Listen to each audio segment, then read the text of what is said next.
I'm watching Melo movie episode 1. By the time this posts, I'll be done watching it. But I just had to, when I see things, I pick these things up. Y'all already know that I pick these things up.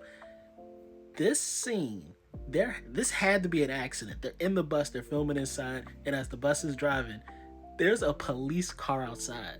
And they catch the lights. Ain't no way, because it makes no sense for them to have a police siren flashing in her eyes while she's trying to go to sleep during the scene. Look, a random police car. Ain't no way that was supposed to be there. No way that's on purpose. I just finished episode 1, Melo movie. Major spoilers coming up ahead. I am not joking around with y'all when I tell y'all, holy shit, this may be the greatest first episode of any K-drama I think I've ever seen. And I've seen a lot.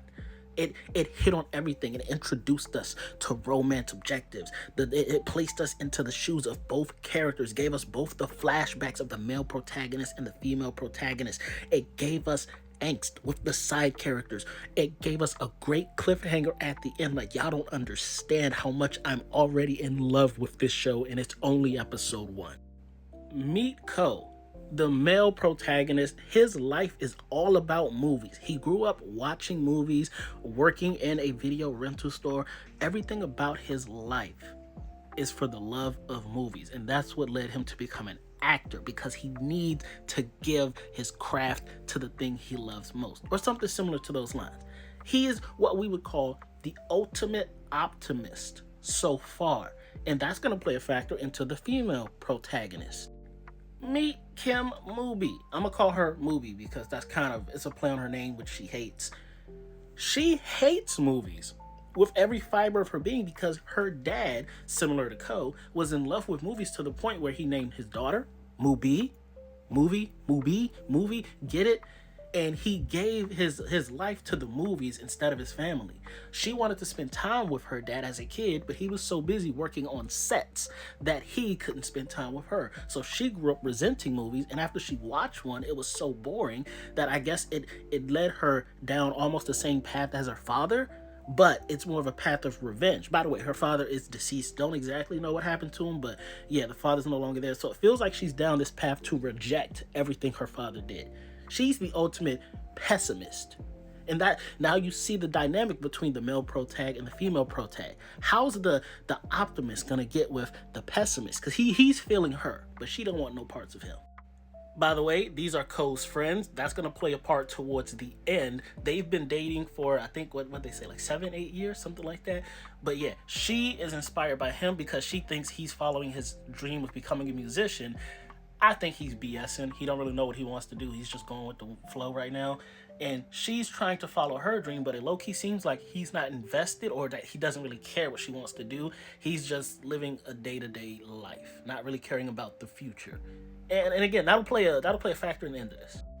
This is Ko and Mubi. We fast forward towards the end. They're at the rap party of a film that we're both working on. He's the actor. She's like, I don't know exactly what her role is, but I think she brings like the props and stuff, gets all the sets completely set up, stuff like that.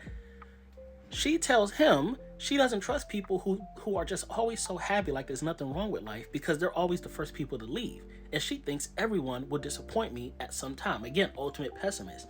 So he goes, if I tell you something, will you promise not to run away? So that lets me know he's harboring some kind of deep secret, which we'll get into in a second as well. But once she doesn't give an answer. So he turns around, he starts to walk away. She grabs him and lays a thick kiss on him. And being a respectful man that he seems to be, he asks her, was that an accident? And when she says no, he goes in for number 2. So it seems like they're gonna get together. But alas, it will be too easy for an episode 1. This is the last thing we see.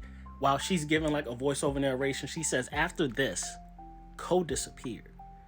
And then the next scene we're met with, this is the next scene that we see. It's a car that's driven off the road into a lake, and it's filling with water. So I've already looked at the description of episode 2, so I know Ko isn't in there. Or maybe he is. I'm not entirely sure, but I know Ko's gonna be in the next episode. But I was thinking like, oh my gosh, if they X this man out the picture and the rest of this series is Mubi having to go through life without Ko after she had just opened her heart, that's gonna be devastating. But like I said, I read the description for episode 2. I'm already 1,000% locked in here. But for them to play this as the cliffhanger scene is wild work. And now, like I said, back to the friends. For their anniversary, he got her a cake, a gift, and with tears in her eyes, she tells him, "We gotta break up." No explanation given yet, but the two friends that have been together have to break up, and then Ko and Mubi, when it seems like they're doing good, they're gonna get together. Ko's apparently gonna disappear. Bro, what is this show? I'm so invested.